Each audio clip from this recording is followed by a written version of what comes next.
மேற்கு மண்டலத்தில் இருக்கக்கூடிய அதிமுக நிர்வாகிகள் கொடுக்கக்கூடிய அழுத்தம் நேற்று எடப்பாடி பழனிசாமியை அப்படி பேச செய்திருக்கிறதோ அப்படின்னு நான் சந்தேகிக்கிறேன். பாலுக்கும் காவல் பூனைக்கும் தோழன் அப்படிங்கிற மாதிரி ஏதாவது பேலன்ஸ் பண்ணி பேசிட்டு இருப்பாரு.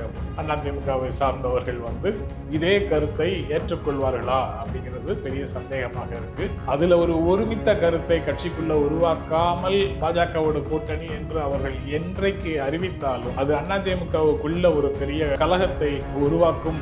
அதிமுக வெளியில வரோம், பாஜக கூட்டணியிலிருந்து வெளியில் வருகிறோம் அப்படின்னு சொல்லும் போது இருந்த வேகமும் உணர்வும் இப்போது அவர்களுக்கு இல்லை அப்படிங்கிறது வெளிப்படுகிறது. அதனால ஒருவேளை திமுக சொல்கின்றபடி, திமுக கடந்த காலங்களில் சுட்டிக்காட்டியபடி அல்லது திமுக கூட்டணி கட்சிகளும் சந்தேகப்பட்டபடி பாஜகவோடு அதிமுகவுக்கு இருக்கக்கூடிய கூட்டணி உண்மையில் முறிந்து விடவில்லை, திரைமறைவில் அது தொடர்கிறது. வேறு சில நோக்கங்களுக்காக அந்த கூட்டணி பிளவுபட்டது போல ஒரு தோற்றத்தை உருவாக்குகிறார்கள். ஆனால் உண்மையிலேயே அவங்க மறைமுகமான ஒரு கூட்டணியில தான் இருக்கிறாங்க அப்படிங்கிற குற்றச்சாட்டை முன் வச்சிட்டு இருந்தாங்க.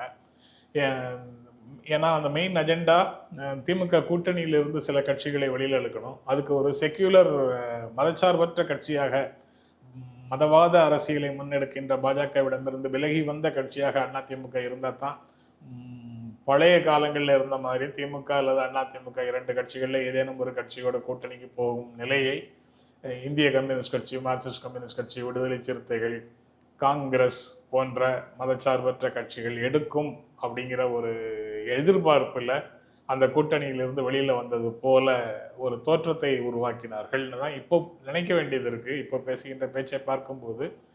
ஏன்னா திமுக கூட்டணி இதே போல இருக்கும் வரை அந்த 2019, 2021, 2024 அவர்கள் பெற்றிருக்கின்ற தொடர் வெற்றிகளிலிருந்து அவங்களை தடுக்கவே முடியாதுங்கிற ஒரு உண்மையை பாஜகவும் அதிமுகவும் உணர்ந்திருந்த காரணத்தினால, அதிமுகலையும் குரல்கள் எழுந்த காரணத்தினால அந்த ஒரு முடிவுக்கு போனாங்க.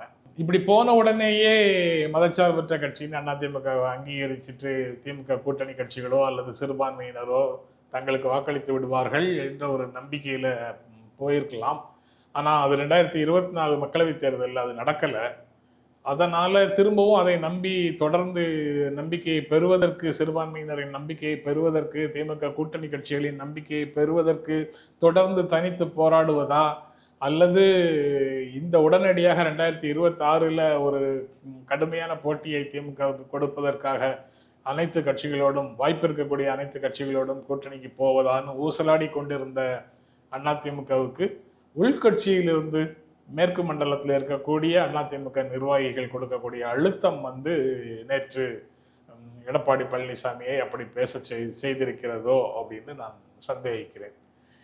ஆனால் மற்ற பகுதிகளில், மத்திய தமிழ்நாட்டில் இருக்கக்கூடிய பகுதிகளில் அல்லது டெல்டா பகுதிகளில், வட மாவட்டங்களில் அதிமுகவை சார்ந்தவர்கள் இதே கருத்தை ஏற்றுக்கொள்வார்களா அப்படிங்கிறது பெரிய சந்தேகமாக இருக்கு. அதுல ஒரு ஒருமித்த கருத்தை கட்சிக்குள்ள உருவாக்காமல் பாஜகவோட கூட்டணி என்று அவர்கள் என்றைக்கு அறிவித்தாலும் அது அதிமுகவுக்குள்ள ஒரு பெரிய ரிவோல்ட்டை, ஒரு கலகத்தை உருவாக்கும் அப்படின்னு தான் நினைக்கிறேன். ஏன்னா இது போன்ற ஒரு நிகழ்வை 1996 நரசிம்மராவ் காங்கிரஸ் அதிமுகவோட கூட்டணிக்கு போகும்போது காங்கிரஸ் இரண்டாக பிளவுபட்டது. அந்த முடிவை தேசிய தலைமை எடுத்த முடிவை தமிழ்நாட்டில் இருக்கக்கூடியவர்கள் ஏற்றுக்கொள்ளவில்லை.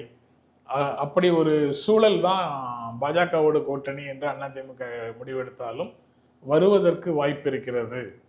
அதனால அப்படி ஒருவேளை இப்படி வந்துடுமோன்னு நினைச்சு அவர் போகாம இருந்தா அந்த கோவை பகுதியில் இருக்கக்கூடிய அதிமுக தலைவர்கள் அவருடைய தலைமைக்கு எதிராக ஒரு கலகம் செய்துட்டு பாஜகவோடு தனியாக போவதற்கான வாய்ப்பும் இருக்குது. அது ஒரு ட்ரிக்கி இஷ்யூவாக இருக்கு.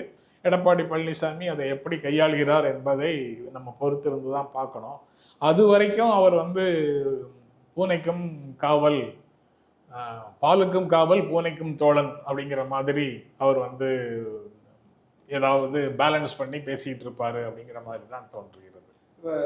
இப்போ இதுக்கு முன்னாடி பாஜகவோட கூட்டணியில் இருந்தனால தான் அவங்களால ஜெயிக்க முடியல அப்படின்னு தோற்றம் பேசப்பட்டது.